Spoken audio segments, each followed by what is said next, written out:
Stadium. U.S. Open early on. Obviously, the first round, and many golfers have just gone on the course. I just saw early on, Jordan Spieth on the course among some others. Some have just played a hole or two. At the very top, it's how about Russell Henley at 4 under par, and then Brooks Koepka and Schauffele at 2 under par, as there's some pretty big names at the top, as you would expect. We're now joined by Art Strickland, Baylor alum, who's now at the Torrey Pines in the U.S. Open. Give us an update from Torrey Pines. So let's start with the court. Well, how dangerous is it for the rest of the field when Koepka has a solid first round? I know he hit the one ball in the junk, came out with a bogey out of it, but that's a pretty good sign to follow up where he was at the PGA Championship. Well, it really is. And Smokey, it answered one of my three main questions I had coming in to this week at Torrey Pines. Admittedly, Koepka's knee is still messed up. He is far from 100%, physically. But you know what? He gains it up for the majors, probably more than anybody since Tiger focused razor in on the majors. The fact that, he had PGA to the end, he misses the cut, a couple times, and then comes back to the PGA, comes back to the U.S. Open, right there, right where he needs to be. One thing, Smokey, the first day showed me, and like you said, we're still, halfway through, but low numbers aren't winning this week. Leaders 4 under. I think, I haven't seen a full weather forecast for 4 days, but, I think single-digit under par is winning this tournament on Sunday. So that's great news for Koepka, great news for Vander Schauffele. The other question mark I had, and the other question mark I had is, what are we going to get from Rory? What are we going to get from Justin Thomas? Really both in a slump.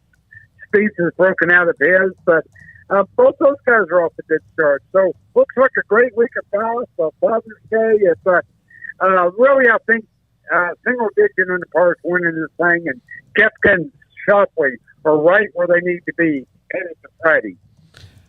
Webb Simpson had a lot of heat around him coming in. People thought that he might be kind of a dark horse. That's pretty much over now. What happened to Webb Simpson today? Well, it's a good question because I really am talking to a buddy of mine said that he's one of my dark horse picks. Always played well in the U.S. Open, won the Olympic Club. It's had like 4 top 10s, and just didn't get it going. I tell you, another guy who's really disappointing his round is Jimmy Walker. He's been playing a lot better. First top 10 in almost 3.5 years 2 weeks ago. He's even par and tied for 10th after 9 holes today, and really trending in a good direction. And then he makes 3 back 9, then make a single birdie. So disappointing for Jimmy. That tied 74. Should make the cut, but really I thought he was trending in the right direction. People forget, Jimmy Walker has won 6 PGA Tour events and 1 major championship. You go down the list of people who have won 6 PGA Tour events and 1 major who are on the tour right now. It is a very, very short list. So I think Jimmy's there. Just a disappointing day for him today. What did you think of Matthew Wolff's return to competition? Well, I'm glad to see it. I like anybody who's got talent back out there. Certainly he's had a hard go, and he's one of these guys. 3 things were predicted from him. So he said, "Well, I'm gonna go down to Jupiter, Florida, where all the cool kids are, and DJ and Brooks and all those guys, and I'm gonna hang out with them." And it just didn't work for him. He tried to be too perfect. He tried to fit in. So you know what he did? He bought a mansion. You can only buy a mansion back in Stillwater, Oklahoma, where he went to college.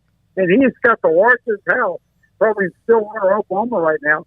But he's back playing again. And, I think he had 7 birdies. I think that's right. I think he had 7 birdies today. 8 in the first 14 holes.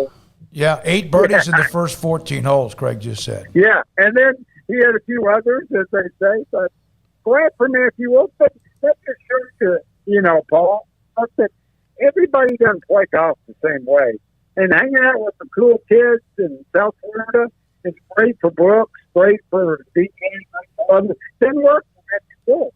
And so he's back in Stillwater, Oklahoma, where he went to school, where all his friends played.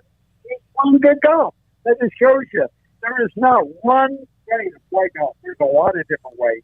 And the smart guys figure out what is best for them. Justin Thomas, 2 over. You have some other, Hovland, 3 over.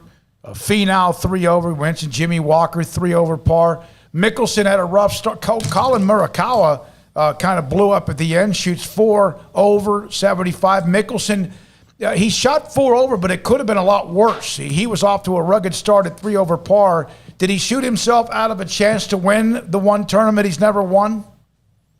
Oh, still, you can never say never, but I think the chances are not good. I didn't think they were that good really going in, to be honest with you. I thought that was a lightning strike we saw at Keel Island, oldest winner ever to win a major championship. And so I didn't think the chances were great. I think it's been well reported that he doesn't have a good relationship with Torrey Pines. Mm-hmm. It's been changed since he won here and played here. He thought he had the contract to redesign the North Course, and that got pulled away from him at the last minute. So he doesn't have a good feeling about this course. And, it's wants to play at home. But a wise man once told me, Smokey, heard this, you never cheer for players in sports. You only cheer for the best story. And still winning in San Diego would be by far the best story this week. I just don't think it's going to happen. All right, one last question. And Art, thanks for your time from Torrey Pines, the U.S. Open. Who is Patrick Rodgers? His name's been up near the top of the board. I think he closed with a couple of bogeys, or 2 of the last 3 with bogeys. Tell us about, you know anything about Patrick Rodgers? Well, Mr. and Mrs. Rogers think he's a fine fella. And, he went to school, I believe he went to school at UCLA. He's been around, talented guy, 28 years old, never won on the PGA Tour, but obviously talented, or he wouldn't be out here. He had some success won one time on the PGA Tour.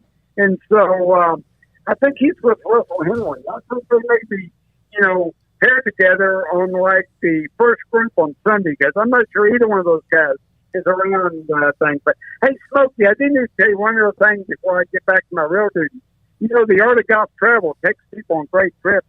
We have actually got a trip to Torrey Pines in late July 25th through 28th.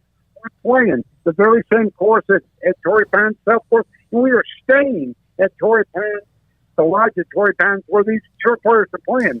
So you can watch the Open this week. You can go play the Open course and stay at the Open July 25th through 28th with the Art of Golf Travel. Art of Golf Travel, look that up. Again, Art Strickland takes men or golf groups, others, women, to some of the greatest places around the world. And by the way, Rodgers went to Stanford. It wasn't UCLA, but Stanford. Okay. But he was in the mix a little bit today. Art, enjoy it. It's a beautiful place. I got a chance to play Torrey in 96, I think it was, or in January or February 1997. It's a fantastic layout. Enjoy it. Thanks for your time, and see you soon. Hey, Smokey, always enjoy it. And like I said, hopefully Jimmy will get it back together tomorrow. But I think good golf for the weekend. And, Sunday, that means that we get to watch it uninterrupted. So happy Father's Day to everyone out there ahead of time. You too. That's Art Strickland with us, Baylor alum, PGA Tour columnist, and also travel agent, basically.